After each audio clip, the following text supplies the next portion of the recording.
श्रीमद्भागवत महापुराण प्रथम भाग सप्तम स्कंद अथाष्टमोध्याय संस्कृत में। नृसिंह भगवान का प्रादुर्भाव, हिरण्यकशिपु का वध एवं ब्रह्मादि देवताओं द्वारा भगवान की स्तुति। नारदवाच अथ दैत्यसुताः सर्वे श्रुत्वा तदनुवर्णितं जगृहुर्निरवद्यत्वान्नैव गुर्वनुशिक्षितम् अथाचार्यसुतस्तेषां बुद्धिमेकान्तसंस्थिताम् आलक्ष्य भीतस्त्वरितो राज्ञ आवेदयद्यथा श्रुत्वा तदप्रियं दैत्यो दुःसहं तनयानयं कोपावेशचलद्गात्रः पुत्रं हन्तुं मनोदधे क्षिप्त्वा पुरुषया वाचा प्रह्लादमतदर्हणम् आहेक्षमाणः पापेन तिरश्चीनेन चक्षुषा प्रश्रयावनतं दान्तं बद्धं जलमवस्थितं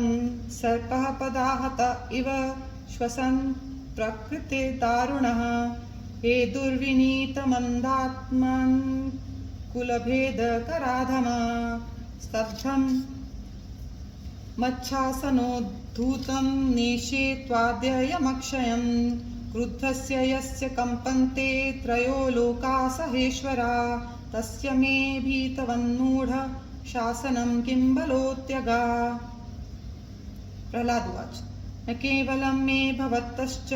राजन् स वै बलं बलिनां चापरेषां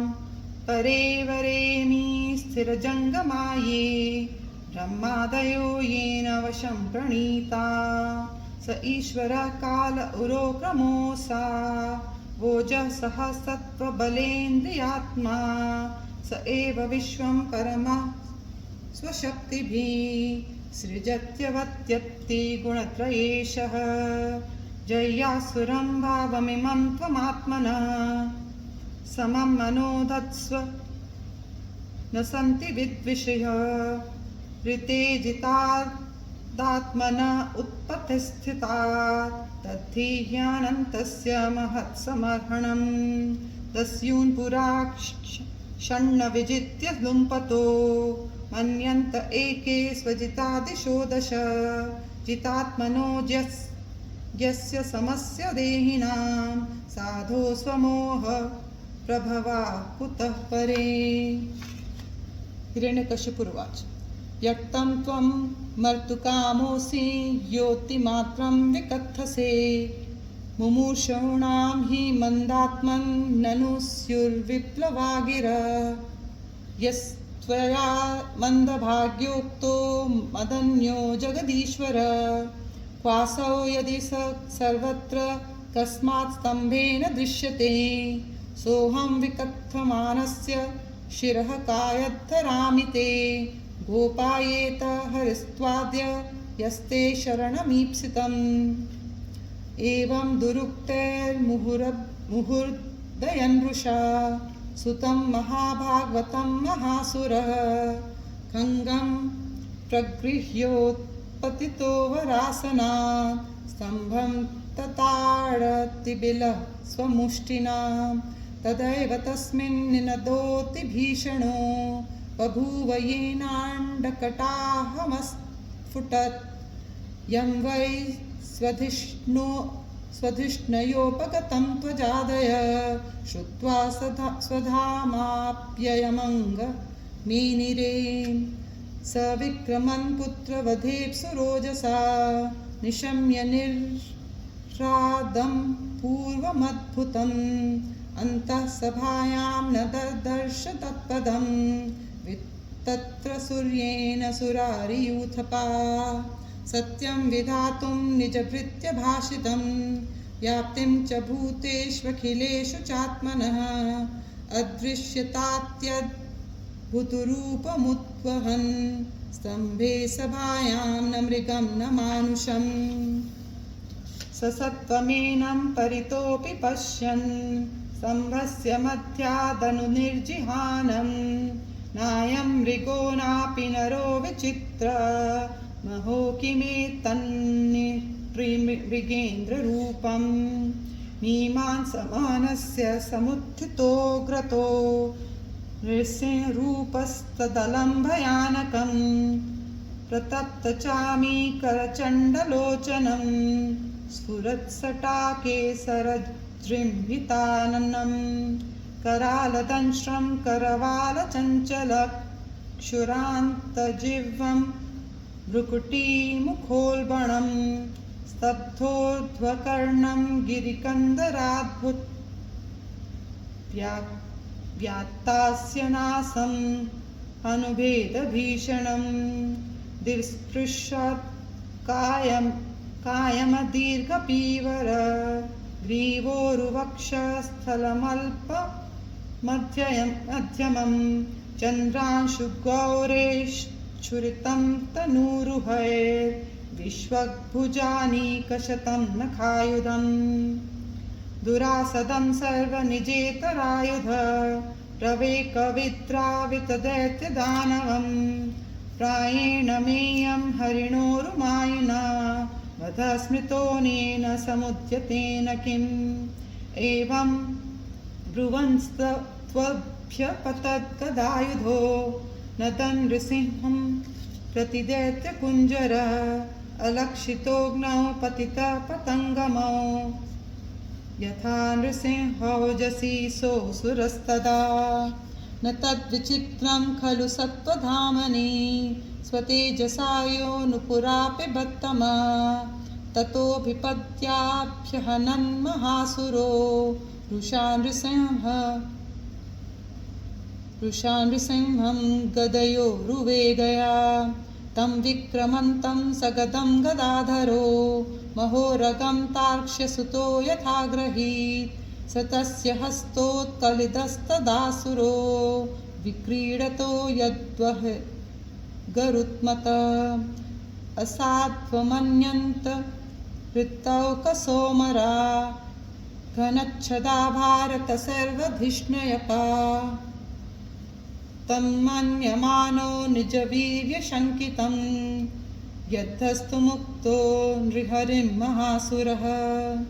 पुनस्तमासज्जत खड्गचर्मणि प्रगृह्य वेगेन जितं श्रमो मृधे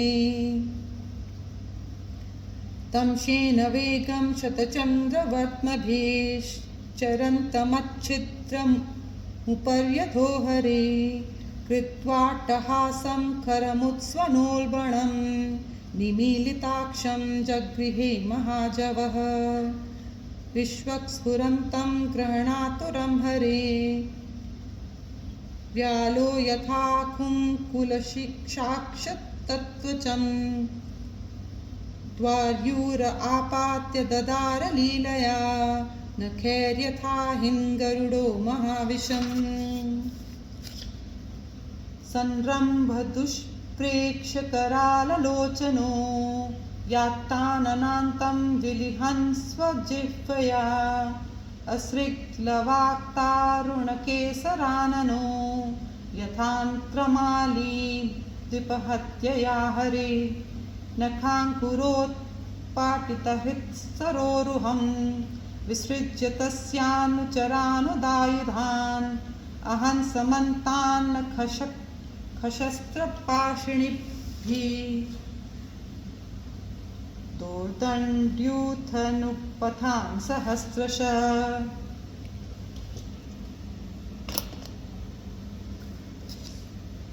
सटावधूता जलदा परापतन् ग्रहाश्च तद्दृष्टिविमुष्टरोचिषः अम्भोदय श्वहासहता विचुक्षुभिर्निःश्रादभीता दिगिभा विचुक्रुशुः द्यौस्तत्सटोत्क्षिप्तविमानसङ्कुला रोत्सर्पतक्ष्मा च पदातिपीडिता शैला समुत्पेतुरमुष्यरहंसा तत्तेजसा खं कुकुभो नरेजरे ततः सभायामुपविष्टमुत्तमे विपासने संहृततेजसं विभुम् अलक्षितद्वैरथमत्यमर्षणं प्रचण्डवक्त्रं न बभाज कश्चन निशम्य लोकत्रयमस्तकज्वरं तमादिदैत्यं हरिणा हतं मुद्वृधे प्रहर्षवेगोत्कलिताननामुः प्रसूनवर्षैर्ववृषुः सुरस्त्रियः तदा विमाना बलिभिर्नभस्थलं दिदृक्षतां सङ्कुलमासनाकिनां सुरानकादुन्दुभयोऽथ जग्निरे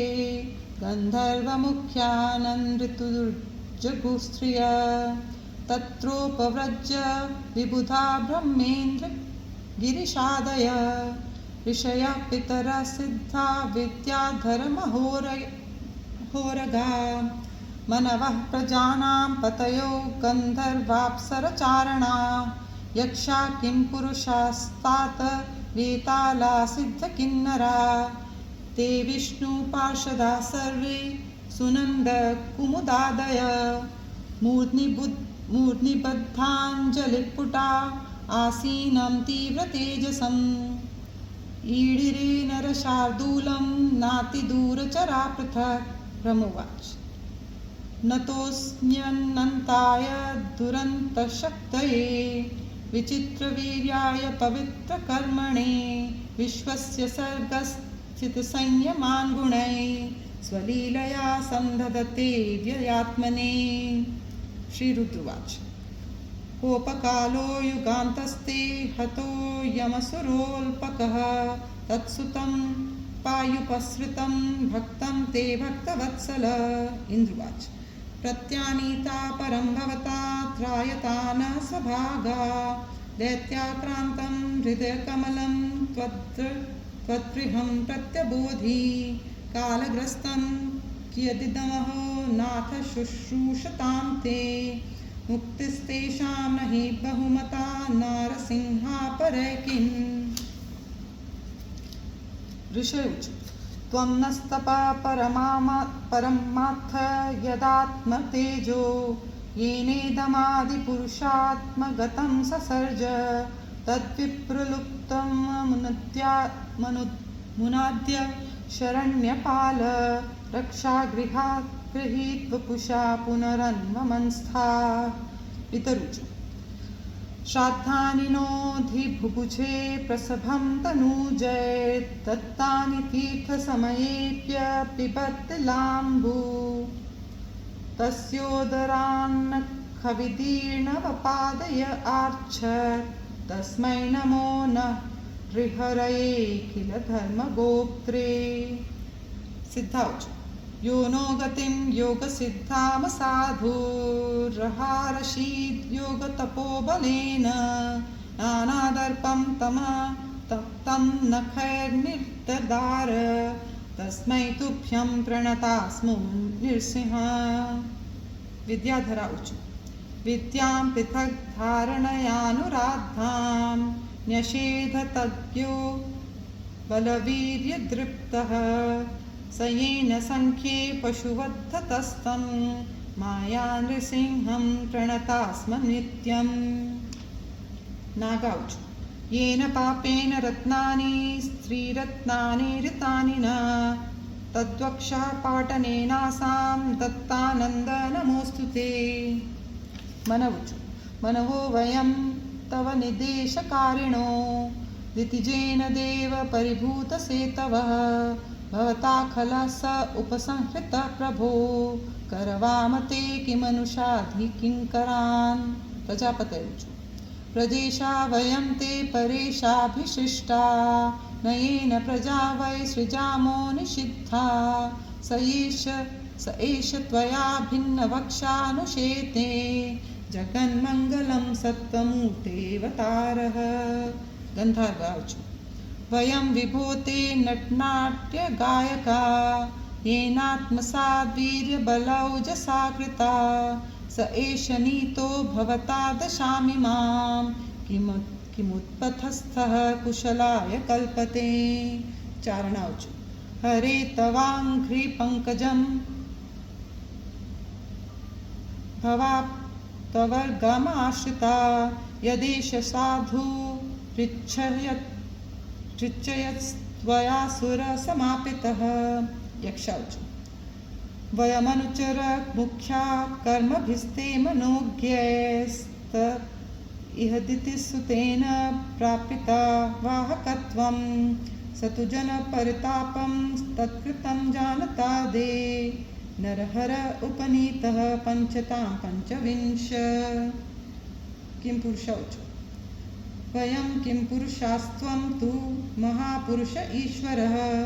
अयं कुपुरुषो नष्टो धिक्कृतः साधुभिर्यदा वैतालिकौच सभासु सत्रेषु तवामलं यशो हित्वा सपर्यां महतीं लभामहे यस्तां वयनैषी विषमेष दुर्जनो दृष्ट्या हतस्ते भगवन्यथामयः किन्नरौच वयमीश किन्नरगणास्तवागुनुगा दितिजेन विष्टिमुमनानुकारिता भवता हरे स वृजिनो वसादितो नरसिंहनाथ विभवाय नो भव विष्णु पार्षदौच अद्यैतद्धिरिनररूपमद्भुतं ते दृष्टं नः शरणात् सर्वलोकशर्म सोऽयं ते विधिकर ईश विप्रशप्तस्तस्येदं निधनमनुग्रहाय विद्मना।